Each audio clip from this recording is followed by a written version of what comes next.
Jolony weche mag ohala ni jopur niang' koro nyiso morgi ewi chenro mane opedhi e nyimgi kod Kenya Sugar Board kotenore kod chenro mar biro yiero jotelo. Magi ne giyango e kinde romo mane gibedogo kawuono e boma ma Kisumu, kama giwacho ni wang'ni gidhi neno ni jatelo mibiro yier nyaka bed mana jopur. Bende gikwayo jokanyo mag board ni one ni yiero time odiochieng' achiel ne zones duto kaka keto ratiro kod adieri e yor luto ombulu.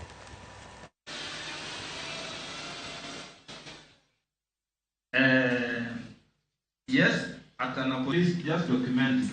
We will take it into consideration. This document, the miyo jopur niang representation magi deserve kendo dhi miyo giyiero jogo mabiro represent their voices e weche mag pur niang' ma opogore kaka osebedo higni moko mokalo chien ma pogo japur niang' kod jal ma obiro tiyo ne wuon puodho e puodho is not easy. And jomwa dhi yiero gi ng'endo teri kanyo because of japur tiang'. Oko teri kanyo nikech you are rich, ni nigi pesa, ni ne you are able to buy. No. Wadwan japur yier kati yiero mana ng'ama wuotho gi tiende kago campaign. Be mana ng'ama wadwaro. To kendo nyakwa ng'indo ng'ama yiero mo japur.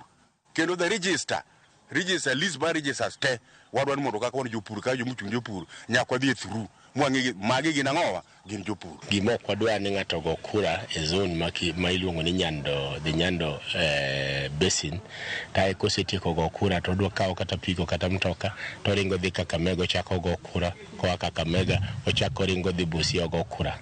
Mane gima ok wadwar. Omiyo wabiro temo gi yore te ni mondo yiero mondo bedo odiochieng' achiel. From here we will take it to the cabinet secretary for adoption formally, now that the stakeholders have given a go-ahead. The cabinet secretary will publish it for use in the elections. Duol matayo weche mag